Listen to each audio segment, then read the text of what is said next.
Hello, everyone. My name is Allie, and I'm with the Brookings County Youth Mentoring Program, also known as BCYMP. I am here today with Landon Fischbach. He is one of our mentors and one of our board members as well.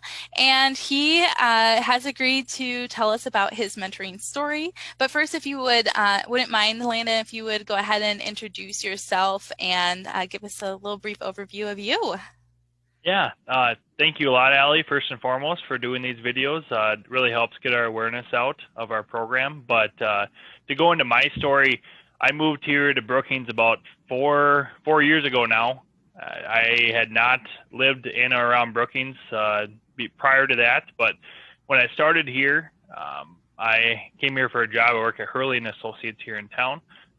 Through that and through some of those interactions and meeting some just other people in town, I met Isaiah Crevier. He was a board member at the time, and he talked to me about the process and how all that works. I was actually mentoring in college when I went to Dakota Wesleyan, and then after that time frame, and Darla talking to me more about the program, I got really excited about it because I know that we all make impacts every single day, and we mentor. We talk about our program. We mentor a lot of adolescents, but I think a lot of people forget that regardless of whether it's a child, a middle-aged person or somebody at the end of their life, you're constantly mentoring in about every single second of your life, whether you realize it or not. I would totally agree with that.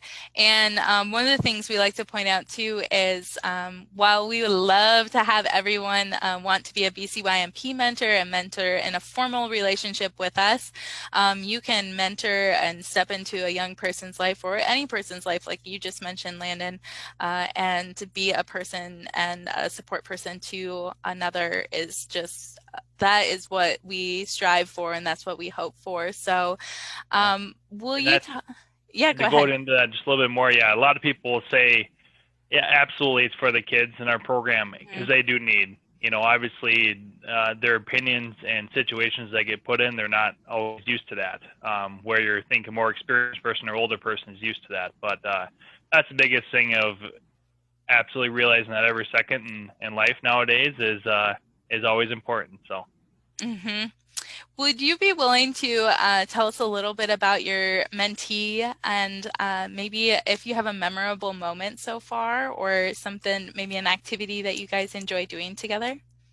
Yeah, I guess what we've done so far, times it works.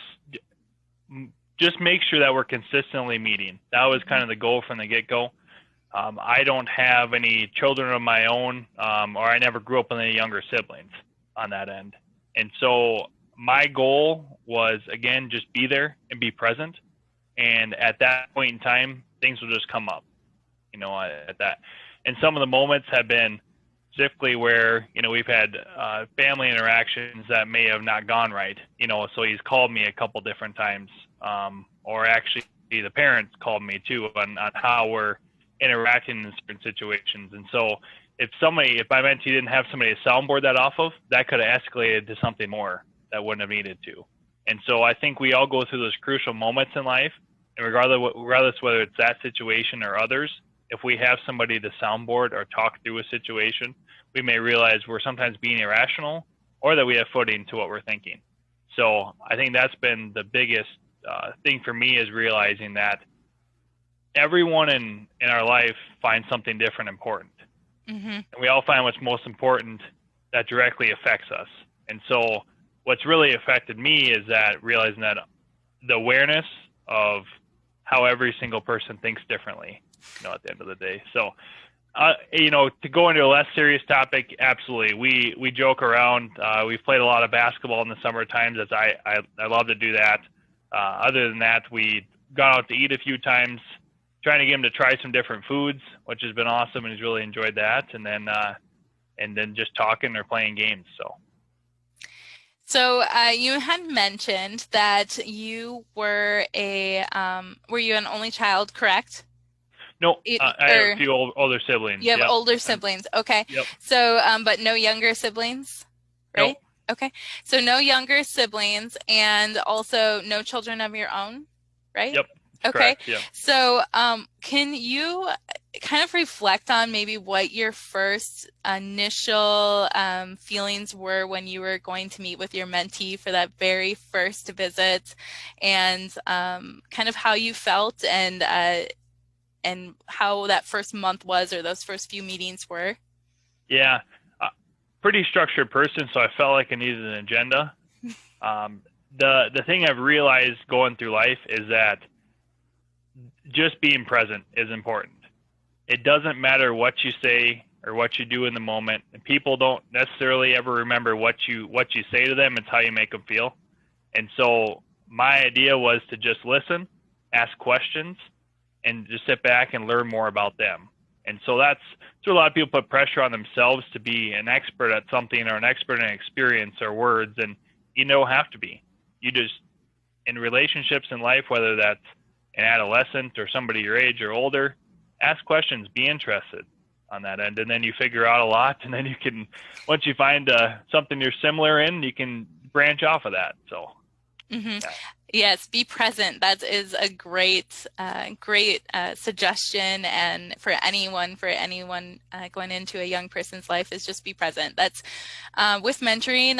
When we look at who's the perfect mentor, there really isn't a perfect mentor. I think that's something that people need to realize. Anyone can be a mentor as long as they're willing to be a caring person, and that's definitely something that you just touched on. Is they're And I would caring, they're say, present, and yeah, caring and consistent.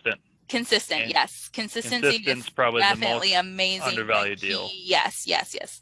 It makes mentoring so much easier, I think, too, when you're just consistent and you start to develop a relationship that's like, oh, we can just message back and forth real quick and kind of pick up where we left off, and it's not. You're not having to kind of, it just becomes just so much more natural, I think, when you have the consistency too. So, well, I have one last question for you, but any last thoughts before I ask my last question?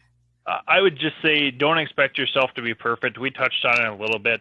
Uh, Forgive yourself if you forget to meet one week or not too, but also at that point in time when you have that epiphany, just go back to it. Get those meetings in, have that Mm-hmm. communication, because they need somebody to be present to soundboard and to ask questions and to kind of and at times challenge what they're thinking. Is the biggest thing is as they grow and as they have those interactions when they're not with you. Mm-hmm. Exactly. Yes. You kind of touched on a few of our developmental framework elements there. With we always encourage challenging growth and of our youth, and encouraging them to kind of take the lead every now and then. And we have a frame. If you're listening, we have a framework that we follow through training. And one of the things that we encourage is to kind of notice those elements as you're mentoring, something that is all covered in training, and you don't have to come into mentoring knowing ahead of time. And so we have a support team here for our mentors, and we try to check in and see how we can help as much as possible. And we have activity passes from some amazing community partners, and so we try and make our mentors feel supported, and so hopefully that comes through. And so my next question, or my last question for you, Landon, is mentoring amplifies what? It amplifies awareness. I think we're first and foremost in life and in our interactions. I stated that a little bit earlier, but that's all we can ask in life is to be aware. Mm-hmm. Our actions have positive or negative reactions to it, whether that's someone that's directly by you or somebody that's 30 feet away or somebody later in the future. And so as we can help develop adolescence, because when we're younger, we normally just think a lot more narrow and in the moment. It's Mm-hmm. not a bad thing always, but if we can help them create awareness of, hey, this action now or in the interaction you have today can definitely affect you the rest of your life, or can definitely put a positive spin on that person. Mm-hmm. That's what we're ultimately reaching to, or that's what I think, in my opinion. So that's what I would say. What it means, creating awareness and helping develop the minds of adolescents and others. Mm-hmm. I would agree. Awareness is definitely yes. With that, just our future generations, when we can support them in any way possible. I mean, these are the folks that are going to be running Brookings or our surrounding communities in the near future. So they're not too far off. We do serve K-12, so some of our mentees are seniors. And so it's just something to think about is how we can support the future generations and essentially our community. So well, thank you so much, Landon, for your time. And if you have listened, thank you so much for listening. If you're interested in learning more about mentoring, I would love to have a conversation with you. We can chat via message here on Facebook or on our other social media platforms. Otherwise, feel free to check out our website. It has frequently asked questions and a whole lot more about BCYMP, and also our mentor application if you're interested in signing up, or if you're a mentee and would like a mentor, you can also sign up on our website as well. So thank you so much. Any closing thoughts, Landon? Just as I started a board member a couple of years ago, you find a lot of value there too. So if you're somebody that has thinks you can make an impact there, absolutely. If you can't directly mentor, or there's just different ways where if you can give financially, absolutely. If you don't have the time, there's a lot of different ways that you can affect the program positively, and that's all I ask is that you consider those things. So. Yeah, and also just volunteer opportunities. If you are someone that maybe can't go out in the community right now, but are at home and want to help out with the office project, we are a small team of 2. And so we can definitely have a conversation just of what volunteer donor opportunities would best support or best fit each person. So feel free to reach out. Thank you so much. Yes, thank you, Allie.